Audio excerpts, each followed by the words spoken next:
This is a new series I'm going to try where I'm going to basically relive some stories from the past of my time in Japan when I was running wild in these Tokyo streets, and current stuff as well, but it's more storytelling. So let's start with a story about before I came to Japan. If you're not an OG listener, if you're or viewer, and you might want to know how I ended up in Japan 20 years ago, let's relive the story, the long tale, and I'll give you the unfiltered, unedited version.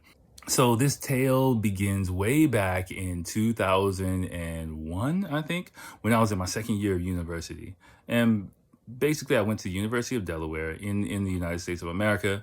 And, I was going through a lot of trials and tribulations, as many of us do, in going through university. At the time, I was a kid from, Northeast DC, and I packed up like the Fresh Prince of Bel-Air and moved into a small town in Delaware. And I had no idea what I was doing.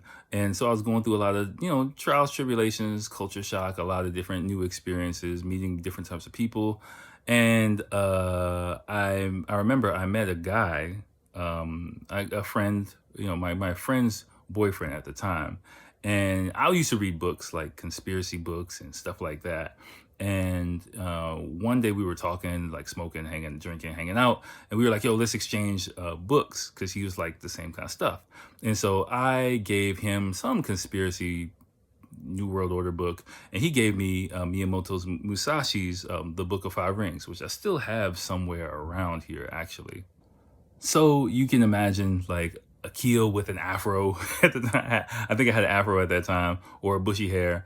And I'm, walking around campus reading this Japanese samurai book, trying to figure out my life and how to get over like anxiety and how to get over culture shock and all these things I really didn't know I was going through at the time.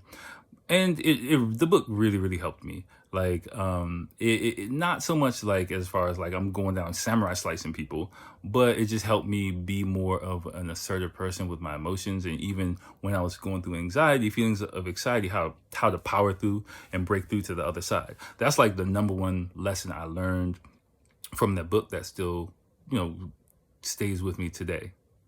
So one day, me and my friend Jeff, not the Jeff from my stories, another Jeff, he was studying Japanese at the time. He took a Japanese course, and I'm reading the book. We're hanging out in his room, and we just look at each other, and I'm like, oh, hey, I'm reading the samurai book.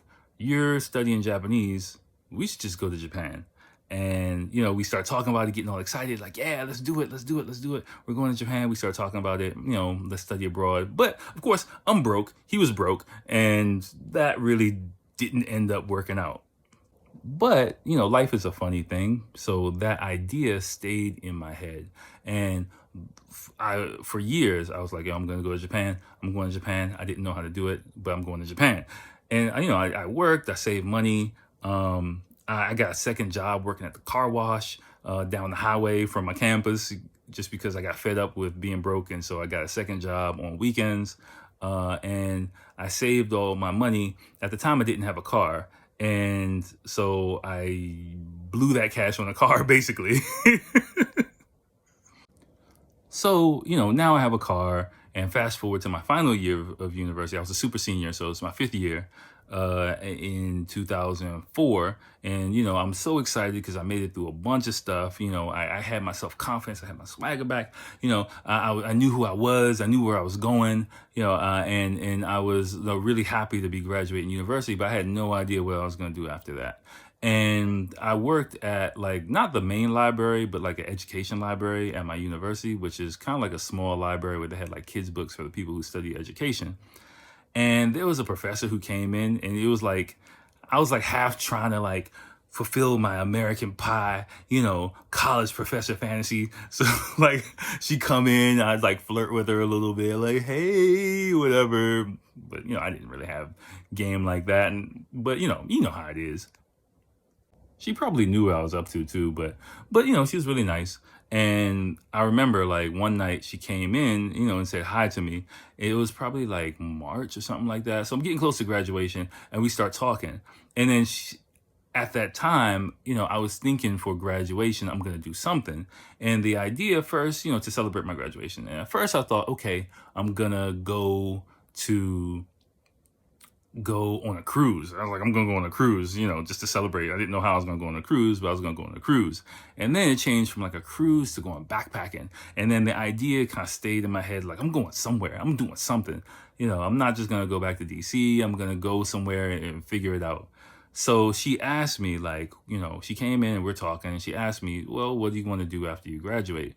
And I honestly had no idea. And so I told her, like, I had no idea. And she asked me the question that changed my life forever. And it's funny how people can ask you things, moments can really change the course of your life. That's why you always have to be open-minded, because you really don't know when that moment's going to be there. You only see it in hindsight.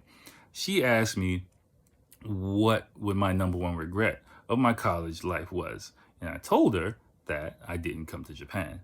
And, then at that moment, she said something that changed the course of my life.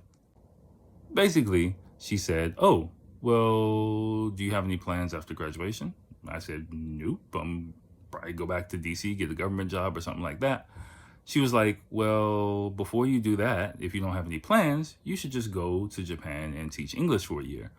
And I was like, what are you talking about? I didn't study education or whatever. My major was sociology.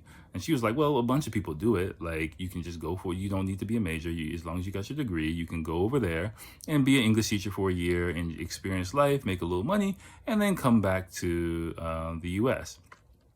I was like, wow, okay. And then she was like, okay, good luck. Thanks. Good luck on everything and see ya. And I was like, thanks. And she left. I never saw her again. I barely remember what she looked like. I don't remember her name, but she gave me the greatest gift ever. She gave me, information about how to expand my reach and do something that I thought was impossible. Then I did something else that's really, really important. So after she said that, I took action. And we had the old bubble Mac computers, like, this was still the early 2000s. And as soon as she left, I jumped on the computer. I jumped on old school Google, and I started typing away, teaching Japan, English teacher in Japan, finding all this crazy information on the internet about teaching English in Japan. And luckily enough, serendipitously, I found a company, one of the major companies, even though people online were talking crazy about it.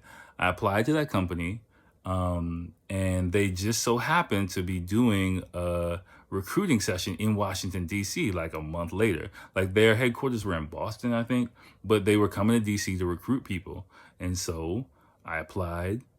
I think a month later, they had the recruiting session, and I got the job.